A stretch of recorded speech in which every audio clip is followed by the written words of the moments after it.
ladies and gentlemen, this is Mr. K. I would like to welcome you to another episode of Science Explained.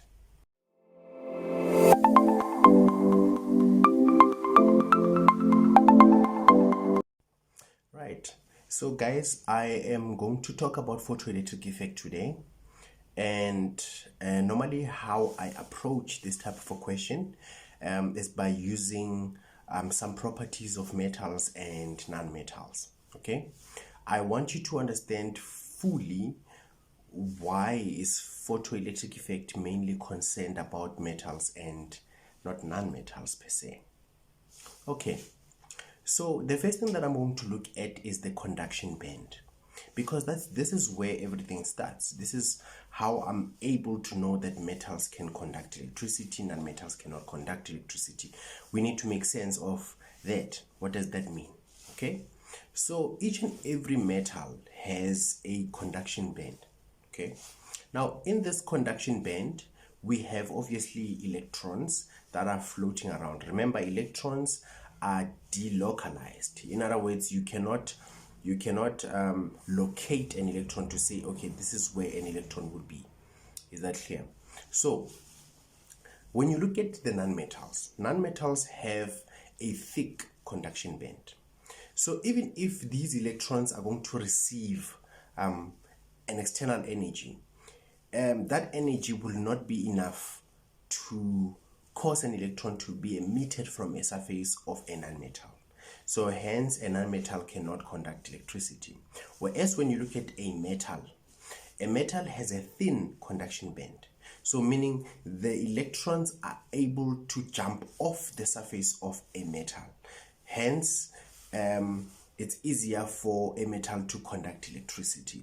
A simple example would be if you are using an old microwave oven and then you try and put a spoon in the microwave oven, you realize that you're going to see sparks, especially when you try to switch it on. So that tells you that electrons are receiving more than the required energy. So those sparks would represent an electron being emitted from a surface of a metal, if I can use that as an example. Right, now what is photoelectric effect? Photoelectric effect is the emission of electrons from a metal surface in response to the incident light. It is the emission of electrons from the surface of a metal in response to the incident light. So if we go back to the previous situation that I've just described now, it would make sense to use metals simply because it is where we see electrons being emitted from the surface of a metal. Okay, unlike using a non-metal. I did explain that the conduction, they differ in terms of the conduction band. Okay, I hope that issue of the photoelectric effect is clear. So it is an emission of an electron from a metal surface in response to the incident light. So what happens here is these electrons are going to receive light, and as soon as they receive light, that light is absorbed by these electrons, and then we refer to this type of electrons as photoelectrons. Why? Because now they have gained energy, and then they are about to be emitted from the surface of a metal. So we refer to them as what? As photoelectrons. So guys, yes, electrons can be emitted from the metal surface, right? But we need to understand, not all metals are going to behave the same, okay? Meaning each metal on the periodic table has its own requirement for an electron to be emitted.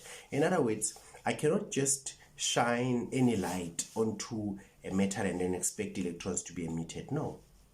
It means there must be a certain minimum frequency that is required by that particular element for an electron to be emitted. So there must be a threshold frequency or a cutoff frequency. What is a threshold frequency or what is a cutoff frequency? Take note that I'm using threshold frequency or cut-off frequency, because these two words, they mean the same thing. Okay, so what is a threshold frequency? A threshold frequency, it is the minimum frequency that is required to remove an electron, to remove or emit electron from a metal surface. It is the minimum frequency that is required to remove an electron from a metal surface. That is a threshold frequency. So each and every element on the periodic table has such frequency. Okay, so they differ according to the elements. They are not the same, guys. So if I am going to shine a light onto a metal, it means the first thing that needs to happen is I need to meet the requirements, which is in this case the threshold. Okay, so guys, as we continue with this topic, then we come across the word photons.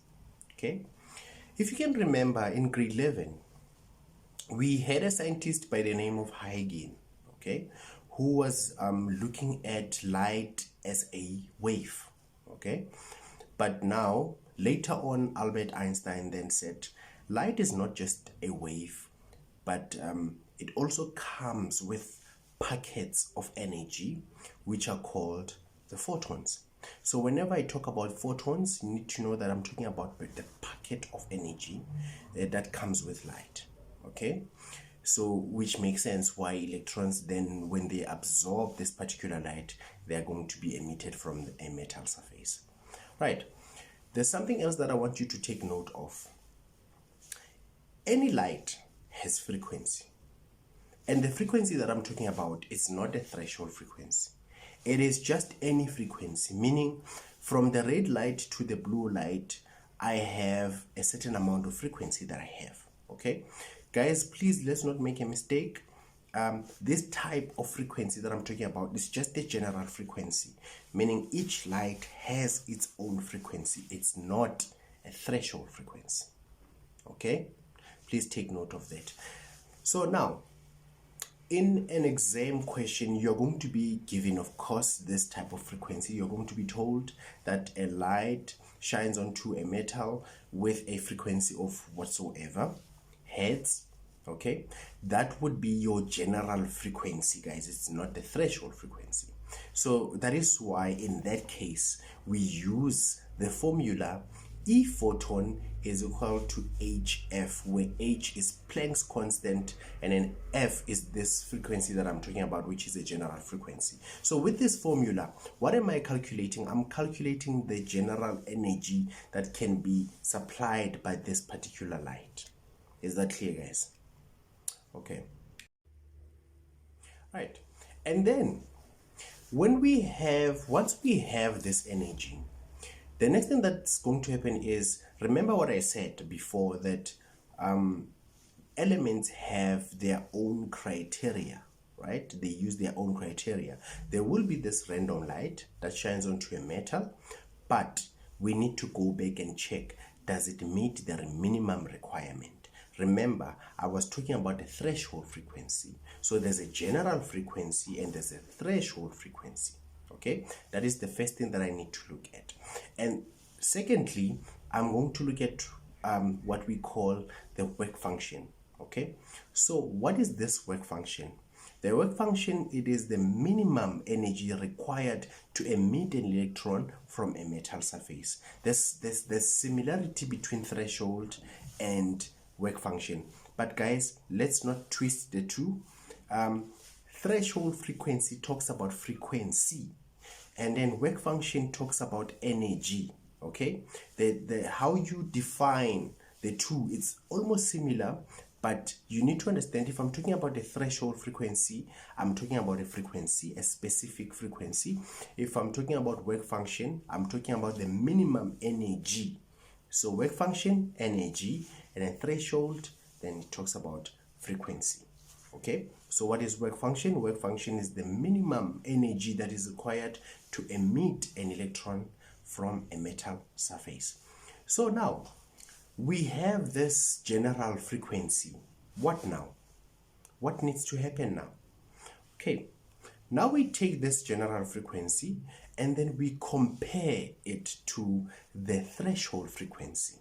Okay, for me to know that there will be any of the electrons that are going to be emitted from a specific element, the first thing that I check is that, do I meet the requirement? If I do not meet the requirement, I can shine as much as I like, but no electrons will be emitted. So the first thing that we need to take note of is that any general frequency must meet the threshold frequency requirement. As soon as that happens, then we can observe electrons that are going to be emitted.